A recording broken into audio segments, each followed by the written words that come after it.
Good morning student. ठीक है, सो हम आज अपना नेक्स्ट लेक्चर स्टार्ट कर रहे हैं जिसमें हमारा क्या नेक्स्ट मेथड है, मेथड नंबर 5। 4 मेथड्स हमने ऑलरेडी डिस्कस कर लिए थे पिछले लेक्चर में। किसके डिस्कस किए थे? Reduction of metal oxide to crude metal. ठीक है जी, आज हमारा 5th मेथड है reduction with water gas. Firstly water gas होती क्या है? वाटर गैस क्या होती है? It is mixture of carbon monoxide and hydrogen. It is mixture of carbon monoxide and hydrogen. ठीक है, अब इसको हम निकल के लिए यूज करते हैं, इसको हम निकल के लिए यूज करते हैं। पहले हमने यहाँ पे निकल का ऑक्साइड लिया, क्या लिया? निकल ऑक्साइड। ठीक है, तो कार्बन मोनोऑक्साइड के साथ मैंने रिएक्ट करवाया, क्या बना? Nickel plus carbon dioxide. ठीक है, हमारे पास क्रूड निकल आ गया। सिमिलरली यहाँ पे हाइड्रोजन के साथ रिएक्ट किया तो यहाँ पे भी क्रूड निकल आ गया। निकल ऑक्साइड की क्या हो रही है? Reduction in the presence of hydrogen to give crude nickel. ठीक है, अब हमारा इस टॉपिक का लास्ट मेथड क्या? ऑटो और सेल्फ रिडक्शन। क्या है? ऑटो और सेल्फ रिडक्शन। ठीक है, अब इसमें मैंने क्या लिखा है कि जो मेटल है which is already present in sulphide और ऑक्साइड ओर। जैसे यहाँ पे सल्फाइड ओर है, ठीक है, सल्फाइड ओर। यहाँ पे जो ये मेटल प्रेजेंट है कौन सा है? मरकरी। इसमें प्रेजेंट है मरकरी का सल्फाइड। ठीक है, उसको ही हम रिडक्शन के लिए यूज करेंगे। कैसे यूज करेंगे? अब यहाँ पे इसकी ऑक्सीडेशन स्टेट क्या है? +2। क्या है? +2। यहाँ पे क्या है? 0। क्या है? 0। तो क्या हो रही है? रिडक्शन हो रही है। क्या हो रही है? रिडक्शन। ठीक है, तो इस तरह से हम इसको एज ए ऑटो और सेल्फ रिडक्टिव यूज करते हैं ना। मैंने ब्रैकेट में यही चीज लिखी है। ठीक है बच्चों, अब सिमिलरली अगर ये ऑक्साइड हो रहा है, ये कौन सी हो रहा है? ऑक्साइड हो। यहाँ पे भी मरकरी यूज होगा, यहाँ पे भी मरकरी यूज होगा। यहाँ पे भी इसकी ऑक्सीडेशन स्टेट क्या है? +2। यहाँ पे इसकी ऑक्सीडेशन स्टेट क्या है? 0। क्या है? 0। तो यहाँ पे भी इसकी रिडक्शन हो रही है, therefore it is again used as auto और सेल्फ रिडक्टिव। सिमिलरली कॉपर के लिए भी वही है, +2 0 रिडक्शन हो रही है, देयरफॉर इज आल्सो ऑटो और सेल्फ रिडक्टिव। सिमिलरली लेड के लिए अब यहाँ पे जो SO2 बना, जो सल्फर डाइऑक्साइड बनी, इसको हम कैसे रिमूव करते हैं? By the use of lime. Lime का फार्मूला क्या होता है? Chemical calcium hydroxide, COH whole twice. ठीक है बच्चों, अब यही नहीं हम मेथड यूज करते हैं, हम और मेथड भी यूज कर सकते हैं। इनके 6 मेथड्स के अलावा हम और मेथड्स को भी यूज कर सकते हैं। Therefore our next topic is some other methods of reduction. ठीक है जी, अब उसमें पहला मेथड कौन सा? Reduction by precipitation. Reduction by precipitation. ठीक है, प्रेसिपिटेशन क्या होता है? बेसिकली ये एक सेपरेशन टेक्निक होती है। इसको जब हम एक्सपेरिमेंट करेंगे लैब में तो हम देखेंगे इसको, प्रेसिपिटेशन को हम कैसे यूज करते हैं। ठीक है बच्चों, अब इसका दूसरा नाम क्या है? हाइड्रोमेटोलॉजी। क्या है? हाइड्रोमेटोलॉजी। अब इसकी डेफिनेशन आप अपनी कॉपी में लिख लो, 1 मार्क्स का क्वेश्चन है ये। ठीक है, क्या डेफिनेशन है इसकी? It is defined as the process of extraction of metal by dissolving the ore in a suitable chemical reagent and the precipitate of the metal by more electropositive metal is called hydrometal. अब कहोगे sir आपने ये क्या लिखा है, इसको समझाओ। अभी हम just in few seconds we will explain this definition by example। हम इस definition को एग्जाम्पल से एक्सप्लेन करेंगे। ठीक है, पहले इसकी डेफिनेशन में आपको समझा देता हूँ। हम क्या करेंगे? मेटल ले लेते हैं, कोई मेटल की ओर ले लेते हैं, उसको एक ऐसे केमिकल रिएजेंट के साथ रिएक्ट करवा दें जिसमें वो इजीली डिसॉल्व हो जाए। ठीक है, फिर उसके बाद जो प्रेसिपिटेट हमारे पास बन जाएगा उसको क्या करते हैं? हम मोर इलेक्ट्रोपॉजिटिव मेटल के साथ रिएक्ट करवाते हैं और हमारे पास मेटल आ जाता है। ठीक है, अब इसको हम एग्जांपल के साथ देखते हैं। ये कौन से मेटल्स के लिए यूज होता है? सिल्वर, गोल्ड, प्लेटिनम, जो लेस रिएक्टिव मेटल्स होते हैं इलेक्ट्रोकेमिकल सीरीज। इस मेथड के लिए आपको इलेक्ट्रोकेमिकल, मैं आपको सजेस्ट करूंगा कि आप इलेक्ट्रोकेमिकल सीरीज अपने पास खोल के बैठ जाओ। ठीक है, उसमें काफी आपको हेल्प मिलेगी इसको समझने में। ठीक है जी, अब हम इसकी एग्जांपल देखते हैं। क्या है इसकी एग्जांपल? ठीक है, आप मेरे साथ कॉपी करना, बहुत इजी है इसकी एग्जांपल।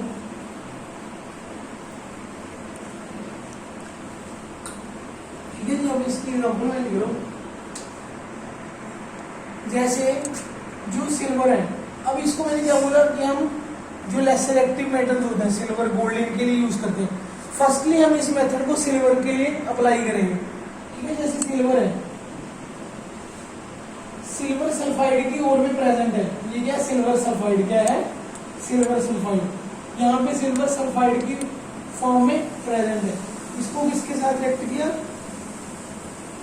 सोडियम साइनाइड के साथ। किसके साथ रिएक्ट किया, सोडियम साइनाइड के साथ। और हमारे पास क्या बने बच्चों, 2NaAg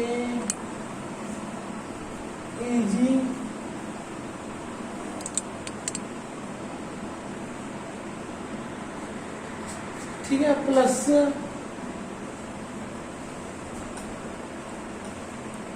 जब ये दोनों रिएक्ट होंगे तो क्या बनेगा, ये और ये। अब इसका नाम क्या है, सोडियम डाइसैनो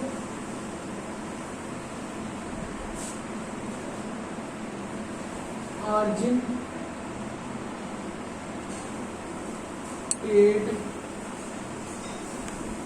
ठीक है बच्चों, अब इसका नाम क्या है, सोडियम डाइसाइनो। डाइसाइनो क्यों है, क्योंकि साइनाइड ग्रुप दो लगे हुए हैं। आर्जिनेट किसके लिए है, एजी के लिए। किसके लिए है, ये ऑक्सीडेशन स्टेट होती है। किसकी ऑक्सीडेशन स्टेट होती है, सेंट्रल मेटल की। ये क्या है, coordination complex. It is a coordination compound.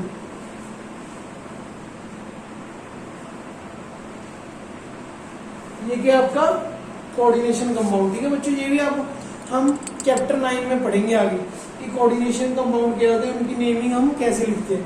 तब आपको ये इजीली लर्न हो जाएगा और आपको अंडरस्टैंड भी हो जाएगा। अभी के लिए आप ऐसे इसको याद रखो, ठीक है। आप यहाँ पे मैंने डेफिनेशन में क्या बोला था, जो हमारा कोऑर्डिनेशन कॉम्प्लेक्स बन जाएगा, जो हमारा ये कोऑर्डिनेशन है, इसको हम कोऑर्डिनेशन कॉम्प्लेक्स भी बोलते हैं। इसको हम कोऑर्डिनेशन कॉम्प्लेक्स भी बोलते हैं, ठीक है। अब जो ये बना, अब जो ये कोऑर्डिनेशन कॉम्प्लेक्स बना, मैंने डेफिनेशन में क्या बोला था, इसको हम मोर इलेक्ट्रोपॉजिटिव मेटल के साथ रिएक्ट करेंगे। We react with more electropositive metal, ठीक है। वी रिएक्ट इट, जो ये कोऑर्डिनेशन कॉम्प्लेक्स बना, हम इसको मोर इलेक्ट्रोपॉजिटिव मेटल के साथ रिएक्ट करेंगे, ठीक है। अब यहाँ पे मैं इसकी रिएक्शन जिंक के साथ करूंगा। 2NaAgCN होल ट्वाइस, ठीक है जी। अब मैं इसकी रिएक्शन किसके साथ करूंगा, जिंक के साथ। किसके साथ करूंगा, जिंक के साथ। जिंक क्या है यहाँ पे, मोर एक्टिव, ठीक है। अब मोर इलेक्ट्रोपॉजिटिव मेटल या मोर एक्टिव मेटल कौन से होते हैं इलेक्ट्रोकेमिकल सीरीज में, जिनका इलेक्ट्रोड पोटेंशियल, इसका स्टैंडर्ड रिडक्शन पोटेंशियल क्या है, स्टैंडर्ड रिडक्शन पोटेंशियल कितना होता है बच्चों, 0.80। कितना होता है, 0.80। सिल्वर का स्टैंडर्ड रिडक्शन पोटेंशियल कितना होता है, 0.80। अब इसको ऐसे मेटल के साथ रिएक्ट करने जिसका जो स्टैंडर्ड रिडक्शन पोटेंशियल है, जिसका standard reduction potential less than 80 हो, लेस देन 0.80 हो, इससे कम हो, इससे कम हो, ठीक है। वो उसमें कौन सा, एक जिंक आ गया, कौन सा आया था उसमें, जिंक। इसके लिए आपको इलेक्ट्रोकेमिकल सीरीज को रिवाइज करना पड़ेगा, ठीक है, चैप्टर 3 में। अब ये जिंक इसको डिस्प्लेस कर देगा सेंट्रल मेटल को। अब यहाँ पे एक चीज मैं आपको बता देता हूँ, हम चैप्टर 9 में भी पढ़ेंगे।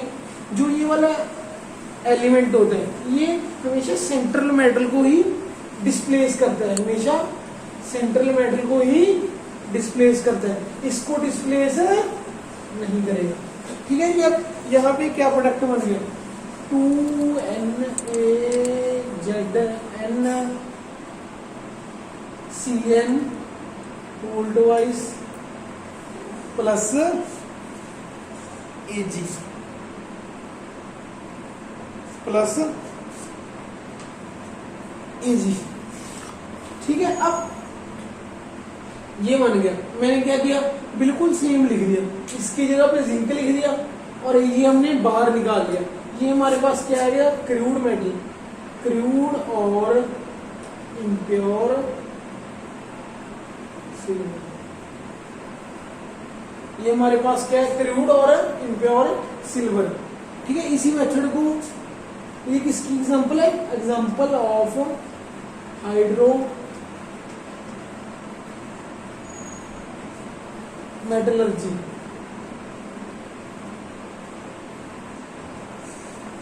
किसकी एग्जांपल है, एग्जांपल ऑफ हाइड्रोमेटलर्जी और रिडक्शन बाय प्रेसिपिटेशन। ठीक है जी, ये किसकी एग्जांपल है, हाइड्रोमेटलर्जी की और रिडक्शन बाय प्रेसिपिटेशन। ठीक है बच्चों, अब सेकंड मेथड जो इसमें यूज करते हैं, जो हम सेकंड मेथड यूज करते हैं, दैट इज इलेक्ट्रोलिटिक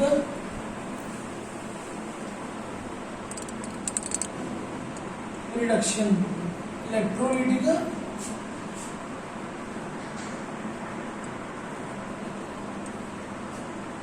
ठीक है, इस मेथड को हम यूज करते हैं, यूज्ड फॉर मेटल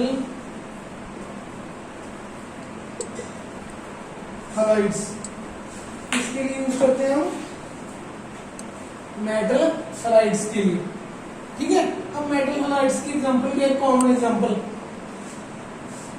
इस मेथड को हम स्पेसिफिकली किसके लिए यूज करते हैं, for the reduction of metal halides. ठीक है, मेटल हाइड्स की कॉमन एग्जांपल क्या है, NaCl, कॉमन साल्ट। ठीक है, सोडियम क्लोराइड, जो नमक आप अपने घर में यूज करते हैं। ठीक है, ये उसका फार्मूला, ये आपको पता ही है ना। अब ये डिसोसिएट हो रहा है, ये जो मैं सिंपल यूज कर रहा हूँ ऐसे करके, दो तीर बना दिए, इनको दो तीर नहीं बोलना। ठीक है, ये क्या है, रिवर्सिबल रिएक्शन। क्या है, इसके लिए भी आपको +1 में जाना पड़ेगा। ठीक है, क्या होती है रिवर्सिबल रिएक्शन। ठीक है, अगर एक तीर बना था, वो कौन सी हो जाती, इरिवर्सिबल रिएक्शन। ठीक है जी, अब यहां पे अगर आपको याद हो, इलेक्ट्रोकेमिस्ट्री में भी हम पढ़ते थे, जब हम इलेक्ट्रोकेमिकल सेल बनाते थे, तो हमारे पास दो इलेक्ट्रोड होती थी, एक कैथोड होती थी और एक क्या होती थी, एनोड। ठीक है, इलेक्ट्रोकेमिकल सेल और इलेक्ट्रोलिटिक सेल के लिए ये टर्मिनल इनके अलग अलग होते थे। अब यहाँ पे क्या होता है, जो हमारा मेटल है, जो हमारा मेटल है, वो कहाँ पे डिपॉजिट हो जाता है, कैथोड पे। वो कहाँ पे डिपॉजिट होता है, कैथोड पे। ठीक है, मेटल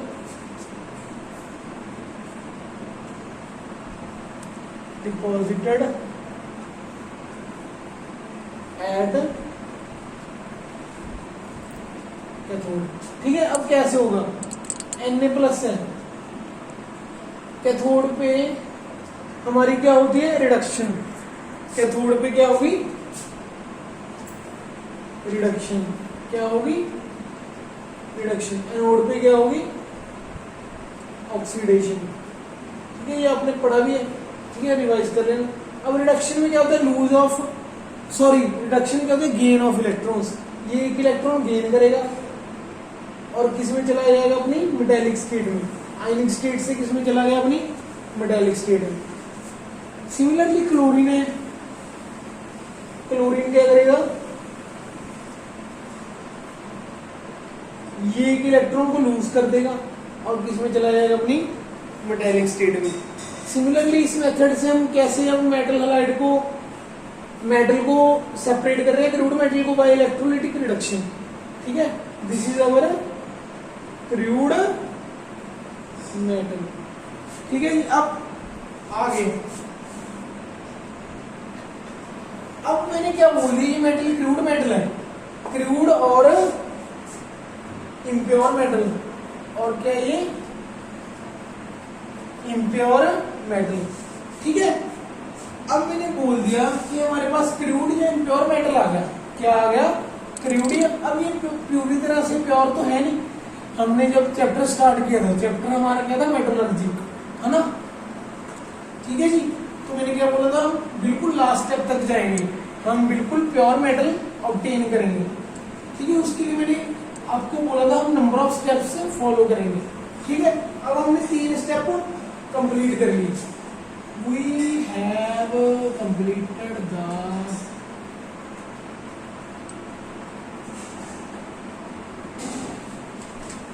three steps of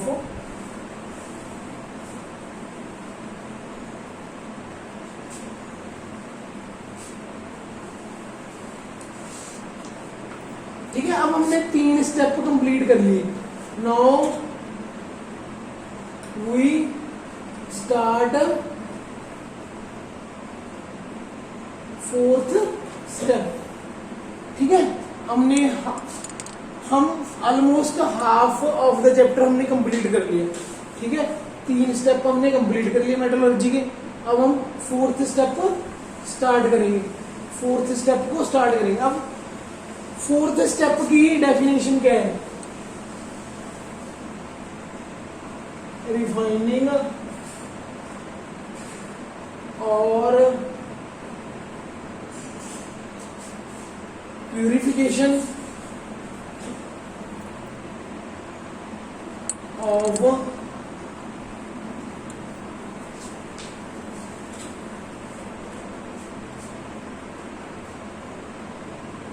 ठीक है जी। अब ये हमारी 4th स्टेप की डेफिनेशन है, रिफाइनिंग और प्यूरिफिकेशन ऑफ मेटल्स। और आपको इसको मोर स्पेसिफिकली लिख सकते हो क्रूड मेटल, है ना। 3rd स्टेप तक तो हमें क्रूड मेटल ही मिला, 3rd स्टेप तक तो हमें क्रूड मेटल ही मिला। ठीक है जी। अब इसको हमने प्योर करना है, इसको हमने प्योर करना है। ठीक है, इसको हम इसमें कुछ प्रोसेसेस डिस्कस करेंगे। इसमें हम 3 प्रोसेसेस डिस्कस करेंगे जो कि हम नेक्स्ट लेक्चर में करेंगे, जो कि हम 3 प्रोसेसेस नेक्स्ट लेक्चर में करेंगे। ठीक है, जो हम नेक्स्ट लेक्चर में 3 प्रोसेसेस करेंगे, किसके लिए करेंगे? रिफाइनिंग और प्यूरिफिकेशन ऑफ मेटल्स। पर उसके पहले मैं आपको एक छोटा सा लास्ट टॉपिक है वो कंप्लीट करके इस लेक्चर को आई विल कंप्लीट। ठीक है जी। वो लास्ट टॉपिक क्या है?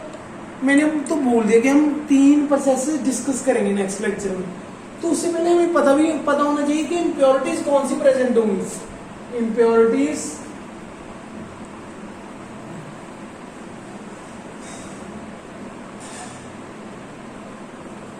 which are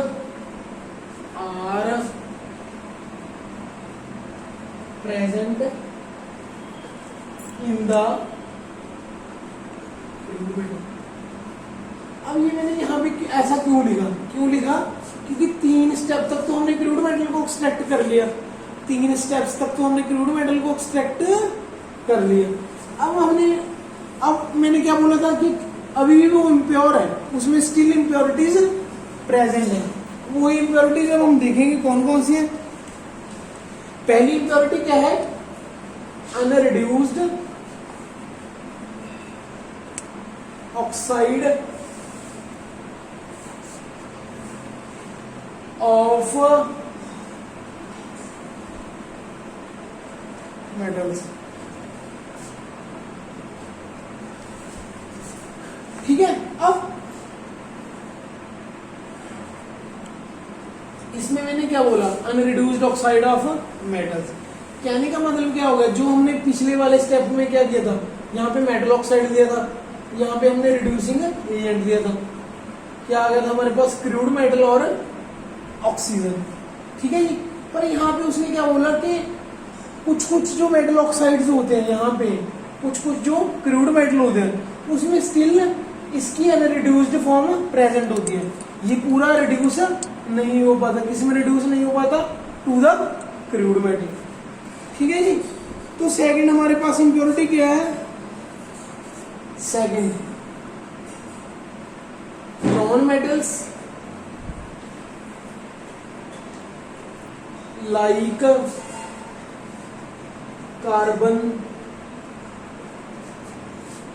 carbon, sulphur, phosphorus,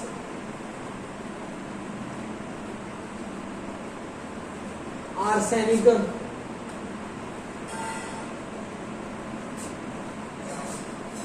ठीक है, सिलिकॉन एटसेट्रा। एक थोड़े बहुत और भी हो सकते हैं, पर बेसिकली यही हमारे पास होते हैं। These are also present as impurities. ठीक है बच्चों, अब हमारे पास दो और रह गए। थर्ड क्या है, उसमें सर्टन मेटल्स भी प्रेजेंट होते हैं। सर्टन मेटल्स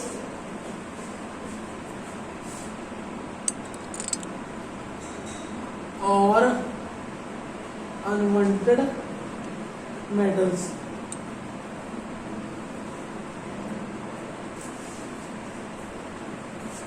और इनको हम क्या बुलाते हैं,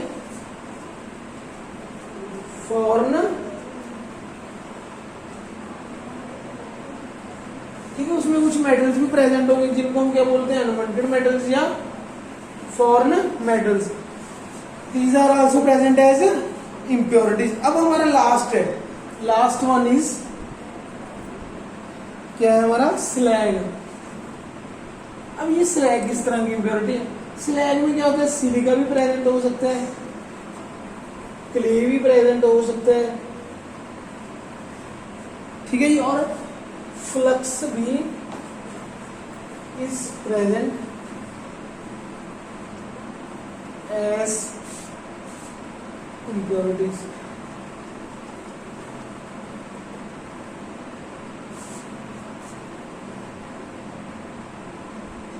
ठीक है, अब इस लेक्चर को मैं समअप कर रहा हूं बच्चों। क्या था, 3 स्टेप हमने कर लिए। चौथा स्टेप क्या था, रिफाइनिंग और प्यूरिफिकेशन ऑफ क्रूड मेटल। मैंने क्या बोला, उसमें इम्प्योरिटीज भी प्रेजेंट हो सकती है। ठीक है, पहली इम्प्योरिटी क्या थी, अनरिड्यूस्ड मेटल ऑक्साइड की, ठीक है। दूसरी इम्प्योरिटी क्या, नॉन मेटल्स की। तीसरी मेटल्स और अनवांटेड मेटल्स भी इसमें, जिनको हम फॉरेन मेटल्स बोलते हैं, ये भी प्रेजेंट होते हैं। चौथी इम्प्योरिटी किसकी थी, स्लैग की। स्लैग क्या था, सिलिका, क्ले और flux is also present as impurities.